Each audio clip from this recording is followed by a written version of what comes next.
निःशुल्क रूप से मिलनी चाहिए। क्योंकि एक बार को आप सोचिए, आखिर उस बच्चे की गलती क्या होती है जो एक गरीब घर में पैदा होता है और उसको बेहतर शिक्षा से वंचित होना पड़ता है। शिक्षा के सामने एक पैसे की दीवार खड़ी है, जो जितनी ऊंची दीवार लांघ सकता है, जो जितना अधिक पैसा शिक्षा पे खर्च कर सकता है, वो उतनी बेहतर शिक्षा पा सकता है। लेकिन अगर एक देश एक है, लोकतांत्रिक देश है, तो शिक्षा भी सबको एक समान रूप से तो मिलनी ही चाहिए।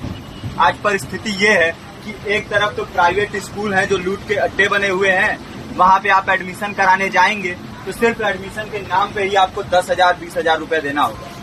और कमीशन खोरी का ऐसा धंधा है कि कॉपी, किताब, टाई, बेल्ट, ड्रेस, जूता कहाँ से खरीदना है ये आप नहीं तय करेंगे वो प्राइवेट स्कूल वाले।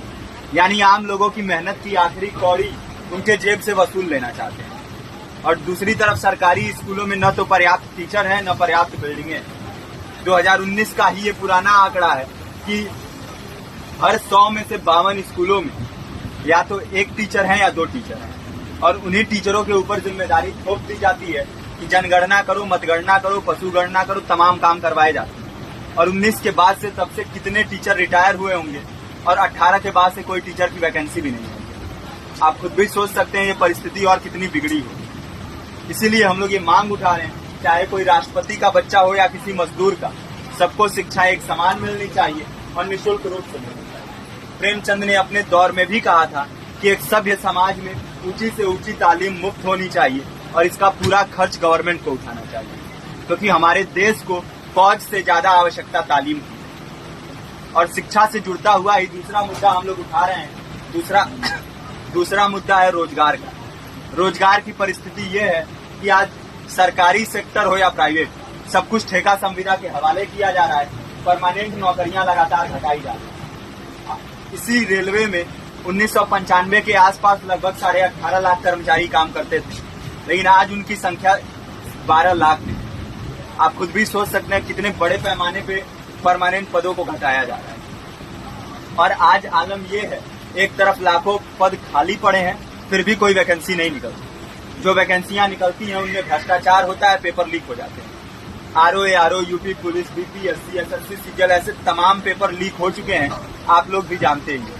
अभी नीट की धांधली में ये पता चला कि एक एक पेपर 30 लाख से 50-50 लाख रुपए में बेचा गया। हम और आप तो ये पैसा नहीं दे सकते। पूरी की पूरी कारस्तानी सरकार, प्रशासन, शिक्षा माफियाओं की होती है। और भुगतता कौन है? आम घरों के लोग, जो लोग सालों साल तैयारी करते हैं, दिन भर में 10-10 घंटे, 12-12 घंटे पढ़ते हैं। और इतनी कड़ी मेहनत के बाद, सालों साल की मेहनत के बाद उनके हाथ लगती है तो सिर्फ हताशा, निराशा, अवसाद। बहुत से छात्र नौजवान जो इस बेबसी में, इस डिप्रेशन में नहीं जी पाते, आत्महत्या तक के कदम उठा लेते हैं। लेकिन ये देश की विडंबना है कि टीवी चैनल, अखबार, मीडिया, नेता, मंत्रियों के लिए कहीं ये कोई मुद्दा नहीं है। उनके लिए मुद्दे हैं तो जाति, धर्म, रंग, नस्ल, अगड़ा पिछड़ा।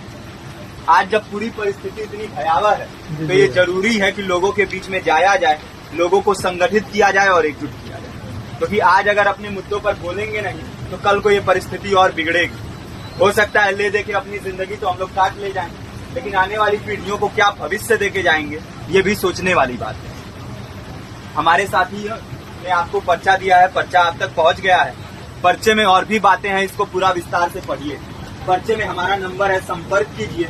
फेसबुक का, इंस्टाग्राम का लिंक है, आप वहां पे जाएंगे तो आपको पता भी चलते रहेगा कि लगातार किन किन माध्यमों से हम इस अभियान को चला रहे हैं। नुक्कड़ नाटक, संगीत, शिक्षा सहायता मंडल, लाइब्रेरी, तमाम माध्यमों से इस अभियान को चला रहे हैं और कोशिश कर रहे हैं कि बड़े से बड़े पैमाने पर हर जगह पे लोगों को संगठित किया जाए और एकजुट किया जाए। आपके बीच भी आए हैं आपका साथ और सहयोग दें।